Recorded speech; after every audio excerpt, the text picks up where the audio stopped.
আসসালামু আলাইকুম এভরিওয়ান। আজকে আমরা কেমিস্ট্রি সেকেন্ড পেপার এইচএসসি 26 ব্যাচের একটি সিকিউ সলভ করতে যাচ্ছি।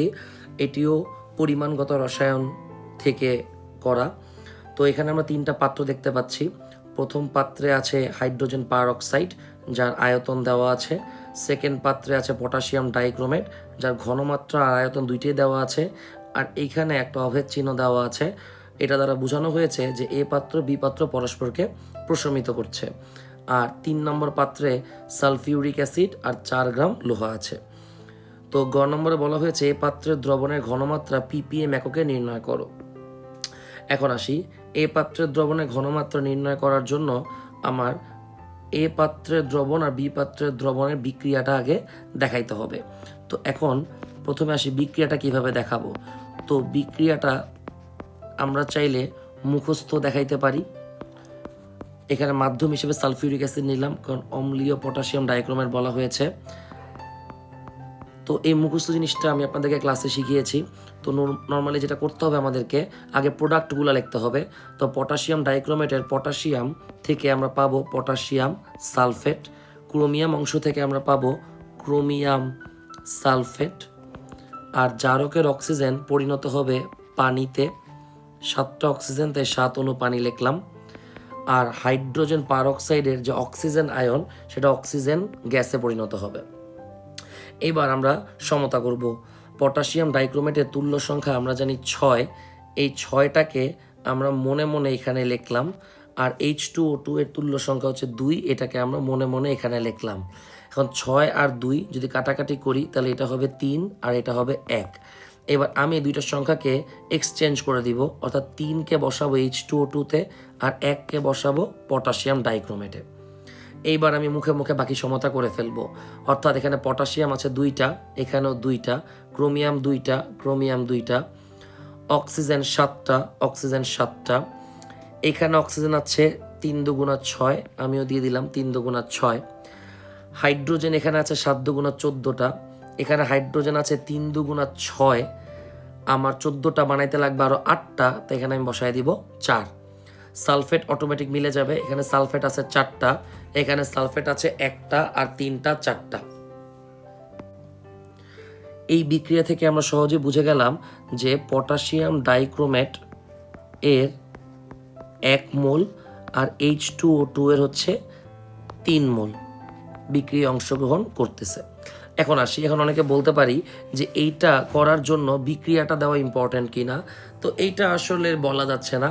বিক্রিয়া না দিয়েও চাইলে এই জিনিসটা লেখা যায়, সহজে বোঝা যায় যে পটাশিয়াম ডাইক্রোমেটের তুল্য সংখ্যা 6, এটাকে বসাবো এই পাশে, আর H2O2 এর তুল্য সংখ্যা 2, এটাকে বসাবো এখানে 2/6 মানে 1/3। বিক্রিয়া ছাড়াও এটা পারা যায়, বাট বিক্রিয়াটা আই থিঙ্ক দেখাইলে ভালো হয়, কোনো ধরনের কাটার কনফিউশন থাকবে না। যাই হোক, এবার আমরা আসি, দুইটাকে যদি আর গুণন করি, তাহলে H2O2 এর মোল সংখ্যা 3 ইন্টু পটাশিয়াম ডাইক্রোমেটের মোল সংখ্যা। আমার H2O2 এর ঘনমাত্রা প্রয়োজন, তাহলে সূত্র হচ্ছে S ইন্টু V, ঘনমাত্রা S, আয়তন হচ্ছে 50 ml, ml রাখলাম। পটাশিয়াম ডাইক্রোমেটের ঘনমাত্রা 0.1 আর আয়তন হচ্ছে 80 ml, দুই পাশে মিলিলিটারে রাখলাম। এবার ক্যালকুলেটর চাপলে আমরা ঘনমাত্রা পেয়ে যাব 3 ইন্টু 80 ইন্টু 0.1 ডিভাইডেড বাই হচ্ছে 50, আসতেছে 0.48 মোলার। কিন্তু ঘনমাত্রাকে ppm এককে কনভার্ট করতে বলছে। এবার আমরা জানি যে ppm মানেই হচ্ছে মোলারিটিতে ঘনমাত্রা ইন্টু আণবিক ভর। H2O2 এর আণবিক ভর কত? অক্সিজেনের হচ্ছে 32 আর H2 মানে 34, আর তার সাথে গুণ করব 1000। ppm মানে হচ্ছে মোলারিটি ইন্টু আণবিক ভর ইন্টু 1000। তাহলে আমরা দেখি ক্যালকুলেটর চাপি কত আসে। আসতেছে 16320 ppm। এই হচ্ছে আমাদের গ নম্বরের অ্যান্সার। এখন আমরা ঘ নম্বর প্রশ্নটা দেখি। ঘ নম্বর আমাদের চিরচেনা ম্যাথ। আমাদেরকে সি পাত্রে যে আকরিক মানে লোহার, তার বিশুদ্ধতার হার বিক্রিয়া সহ নির্ণয় করতে বলা হয়েছে। সো এটা একটু খেয়াল রাখতে হবে, বিক্রিয়া সহ, তার মানে বিক্রিয়া আমাদেরকে দেখাইতে হবে, তার মানে এই না যে বিক্রিয়াটা সমতা করতে হবে। তো আমরা তাইলে এখান থেকে কিন্তু গ নম্বরটা বোঝা যায়। গ নম্বরেও ডাইরেক্ট মোল সংখ্যা দিয়ে যদি আমরা ম্যাথ করি, সেখানে বিক্রিয়া যদি না দেই, তাহলে একটু টিচাররা একটু নারাজ হইতে পারে। তো তো সেই ক্ষেত্রে এখানে ক্লিয়ার করে বলে দিয়েছে যে বিক্রিয়াটা দেখাইতে হবে। তাহলে কিভাবে দেখাবো? তো লোহার আকরিক যদি সালফিউরিক অ্যাসিডে আমরা যোগ করি তাহলে আমরা পাবো ফেরাস সালফেট। এই ফেরাস সালফেটকে আমরা নিব, তার সাথে জারক হিসেবে আছে পটাশিয়াম পারম্যাঙ্গানেট, আর মাধ্যম হিসেবে আমরা নিলাম হচ্ছে সালফিউরিক অ্যাসিড। এবার বিক্রিয়াটা কি হবে? পটাশিয়ামের জন্য আমরা প্রোডাক্ট পাবো পটাশিয়াম সালফেট, ম্যাঙ্গানিজের জন্য আমরা প্রোডাক্ট পাবো ম্যাঙ্গানিজ সালফেট, জারকের 4টা অক্সিজেন 4 অণু পানিতে পরিণত হবে, আর ফেরাস সালফেটের কারণে আমরা পাবো হচ্ছে ফেরিক সালফেট।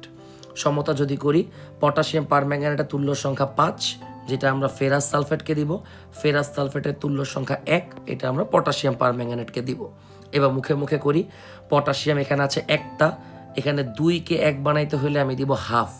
ম্যাঙ্গানিজ আছে 1টা, ম্যাঙ্গানিজ 1টা, অক্সিজেন 4টা, অক্সিজেন 4টা, ফেরাস আছে 5টা, বাট আয়রন এখানে আছে 2টা, 2কে আমরা দিব 5/2। ওকে, বাকি রইল হাইড্রোজেন। হাইড্রোজেন এখানে আছে 4 দুগুণা 8, এখানেও দিয়ে দিলাম 4, 4 দুগুণা 8, সালফেট অটোমেটিক মিলে যাবে। এবার আমরা দেখতে পাচ্ছি যে এখানে পটাশিয়াম পারম্যাঙ্গানেট 1 মোল আর ফেরাস সালফেট বিক্রিয়া করতেছে 5 মোল, তাহলে আমরা লিখবো 1/5। যদি আর গুণন করি তাহলে ফেরাস সালফেটের মোল সংখ্যা ইন্টু হচ্ছে 5 ইন্টু পটাশিয়াম পারম্যাঙ্গানেটের মোল সংখ্যা। ফেরাস সালফেট আর ফেরাস আয়ন এর মোল সংখ্যা সেমই থাকবে।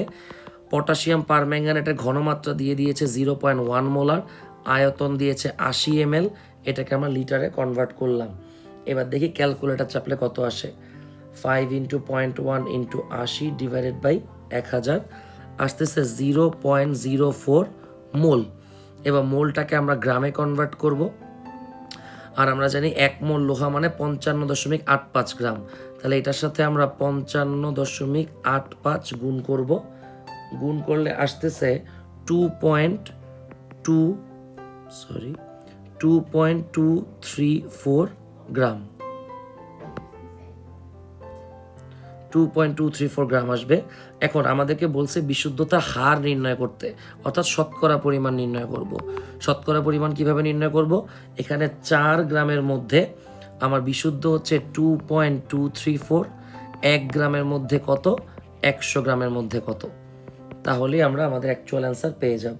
যদি ক্যালকুলেটর চাপি তাহলে আসতেছে 55.85%।